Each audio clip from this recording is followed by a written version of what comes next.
মিথ্যা বলা খুব সহজ কাজ, তাই না? আপনি যখন একটি মিথ্যা কথা বলে থাকেন তখন তা ঢাকতে গিয়ে আপনাকে আরও মিথ্যা বলতে হয়। এভাবে আপনি মিথ্যার একটা সাইকেলে পড়ে যান।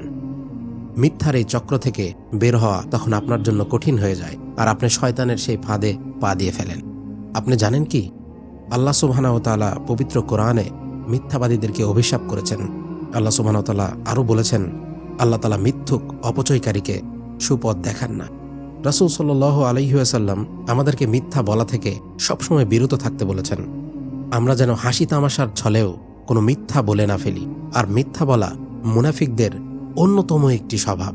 আব্দুল্লাহ ইবনে মাসউদ রাদিয়াল্লাহু আনহু বলেন, কোনো বান্দা যখন ক্রমাগত মিথ্যা বলতে থাকে তখন তার হৃদয়ে প্রথমে একটা কালো দাগ পড়ে, অতঃপর সেই দাগ বড় হতে থাকে এবং পুরো হৃদয়টা একসময় কালো হয়ে যায়।